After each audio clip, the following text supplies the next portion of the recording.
بسیار مننه ډېره مننه. شما را باز دوباره از یک مسئله اپدیت بکنم که قرار بود که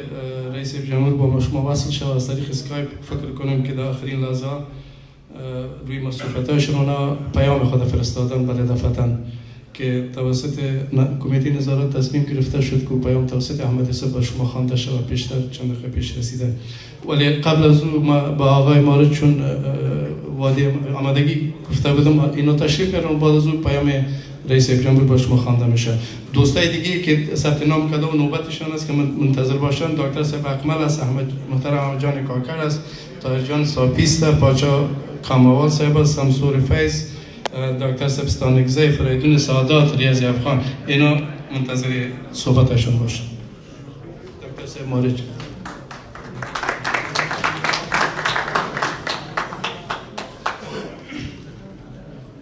ډیره مهرباني. تر څه لومړی خپل د مینې ډک سلامونه درنو خویندو ورونو ته حاضر په مجلس کې او د لرو بر افغان په افغانستان او د نړۍ په ګوټ ګوټ کې وړاندې کوم. ملګرو دوستانو خبرې وکړې، هر اړخیزه خبرې وکړې، له هرې خوانې خبرې وکړلې. زه له یو بل اړخه راځم دغه اصلي موضوع ته چې موږ ولې ډاکټر صاحب اشرف غني ته یا دولت ساز ټیم ته موږ رایه ورکوو. دلیل یې په څه کې دلایل دوستانو وویلې. زه له بل اړخه دا وایم اګر چې د کمپاین ورځ ده خو ځینې حقیقت و واقعیتونه هم باید دلته څرګند کړو چې په کومو اسنادو په کومو دلایلو خپل تاریخ ته وګورو. باید موږ ډاکټر اشرف غني ته رایه ورکړو. ملګرو یو شی باید موږ ومنو، طبیعتا شریعتا کله کله خوشبختي راځي د انسان دروازه ورټکوي، طالع ورته وایي، چانس ورته وایي. که هوښیاري خلک خپل عقل ماغزه په کار واچوي، له دې خوشبختي ته دروازه وخلاصه کړي او ګټه ترې واخلي، خو دا به ډېر ښه چانس وي. او که دا خوشبختي ځي بلې خواته، دا چانس له لاسه ځي. څرنګه چې په نړۍ کې دوستانو هر هېواد له خپل طبیعي زیرمو نه، طبیعت نه، جغرافیې نه، زراعت نه، زیرمو نه خپلې ګټې واخیستې، همدا ډول خپل استعدادونه، خپل مغزونه، خپل چېرته چې نابغه بچی را پورته کېږي، خدمتګار را پورته کېږي، له دې نه ګټه اخلي، خپل وطن پرې آبادوي. موږ متاسفانه کله چې په موږ کې څوک رازېږول کېږي او استعداد راځي، پرېږدو چې دې نه ګټه موږ اخیستی سو، د هېواد په خدمت کې رغونه کې کومک کوي، هغه رانیسو یا یې وزنو، یا یې اعداموو، یا یې زندان ته لیږو، یا یې تابعیدوو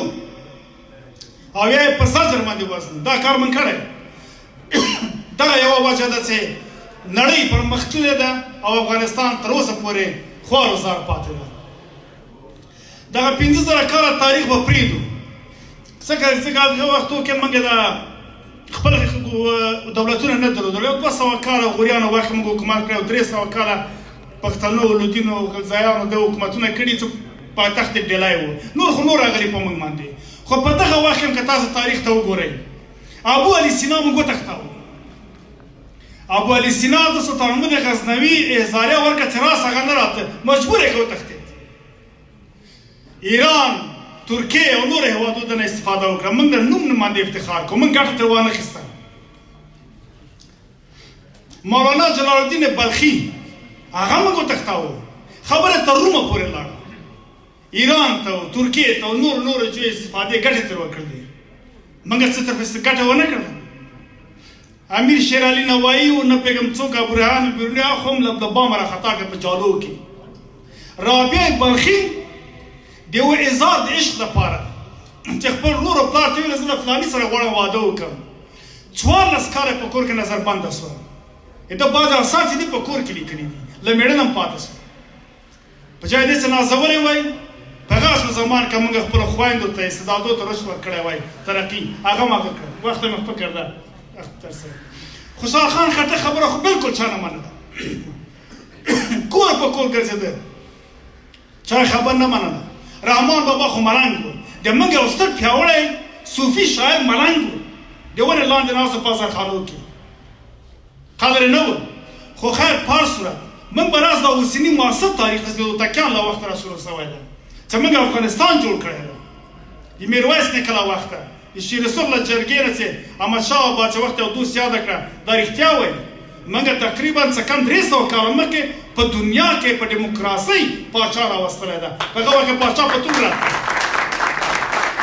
تاریخ د ټوله دنیا وګورئ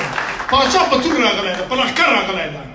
ماله موږ په ډیموکراسۍ په جګړه کې راوستلی ده دا بعض ډیموکراسیانه موږ تمثیل کړي دي هغه که وړاندې تاریخ ته راسو ګومتریست موږ پاچا تمدن اول ځل هغه جامې د پوستکو نه هغه جوړې کړي دي د ښځو حقوق چې رایه ورکوي د ملاخان په وخت کې موږ کړي خو پارسه دغه د اوتکانو تاریخ ته که وګورو اشرف اوتک یو 20 کلن پورته څه د صفویانو حکومت یې ختم کړ اصفهان یې ونیو دغه تم د خپل تره زوی شاه اشرف اوتک راوویده په زندان کې واچو په زندان کې مړ شو قبر یې اوس په اصفهان کې ده خپله شاه اشرف اوتک کله چې تماسکولي نادرافشار پرې راغی شاه حسین اوتک لاره ورکړله د انتقام لپاره هغه قبر اوس په بلوچستان کې ده شاه زمان خو ټول یادېږي چې په هغه فلسفه او تاریخچه یې د احمدشاه بابا راسمندۍ کوله هغه یې ړوند کړ لاړه اوس هم په هندوستان کې ښخ دی وزیر فتح خان د پیر محمد خان زوی د دوست خان مشر ورور موږ په بند باندې قتل کړ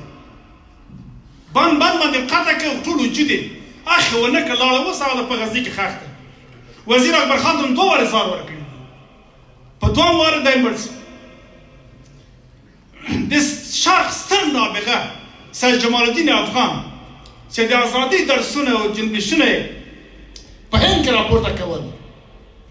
ایران او دنیا هغه پکې کار تر واخیست استفاده یې وکړه موږ هغه اډوکو باندې استفاده کړو موږ تابید کړ وم شړله وتله ووهه اول هم زنداني کې بیا ووهه تابید هم کړ آصف سرواني خو په توپ وتاړه میر محمد خوبا د خپل افغانستان د مسیر تاریخ کتاب په زندان کې لیکلی دی په زندان کې پروت دا کتاب حبس و دا کتاب جوړ کړی محمود طرزي هم داسې تابید و د غازیادې یا بیبي الماسه او ملاله بیبي ملاله د دوی خو نه چا په کومه ماسه یاده کړې نه چا کتاب یې لیکلی نه کوم کنفرانس پرې سوی ده ما یو څو ورځې مخکې غوته چې د رایلا صدیقي سره خبره وکړو چې دوی پاک باندې به ځینې کنفرانسونه جوړ شي موږ سره اسناد شته ایوب خان چې د دومې د انګلیس د افغان د جګړې فاتح و دا یې هم وګوښاړه غازي امان الله خان او ملکه ثریا خو د وطن په مینه او په خاوره چې په روم کې ارمانجن مړه شول او چې بیا مړي راوړي دي موږ په هډوکي افتخار کوو استقلال ته جدول کوو په خپلو واک کې کار تر روانه دي وخت پوره ده زه به خبره لنډه کړم سردار داود خان چې کله پلانونه جوړ کړي د ترقي د پرمختګ د اقتصاد طویل مدت او کثیر مدت او منځمهاله اوږده او دا یې جوړ کړل په سوام کې سمړل کړ له ټول خاندان سره تباه کړ نن ارمان کو بیا هغه هډوکي باندې څلوېښت کاله راباسو په غونډۍ باندې ږدو همدغه رقم ډاکټر نجیب هم د کمونست په نوم باندې مړ کړ ما نن ارمان کو چې هغه باید کار کړی و دا خبرې ما په دې وکړلې چې څوک چې هېواد ته کار کوي استعداد لري هغه لري موږ په ځای د هغه نه استفاده وکړو راونیسو ویناسو وساتو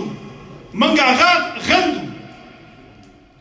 د دې وجه نه تاسو ته وایم دوستانو چې نن پروردګار بیا په موږ باندې پیرزونه کړې رام کړی ده موږ دې بیا یو د تېرې تجربې پرېږدئ د ګاونډیانو د مخالفینو د جاسوسانو د ګوډاګیانو د لنډغرو خبرو پسې مه ځئ دا تجربې دا وسې تکرار شوي دي دوی وطن وران کړی ده دوی جاسوسیان یې کړي دي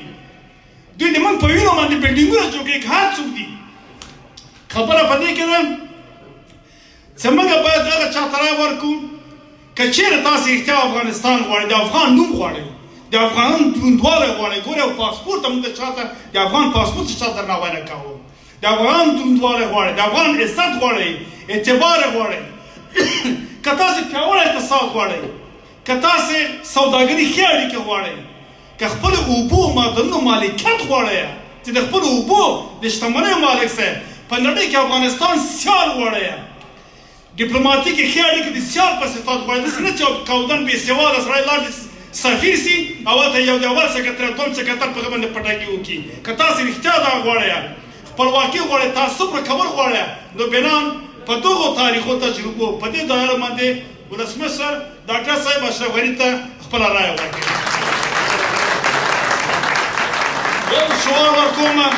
ډاکټر صاحب اشرف غني نه د موږ خپل ده نه پې مین یو نه بل نه بل موږ د هغه خدمت ته رایه ورکوو دا به تکراروئ موږ ولسمشر اشرف غني ته د افغانستان د خدمت لپاره غواړو ډېره مهرباني ډاکټر صاحب مالش د تاریخي او راړخیزو خبرو نه یو نړۍ مننه یک چیزی که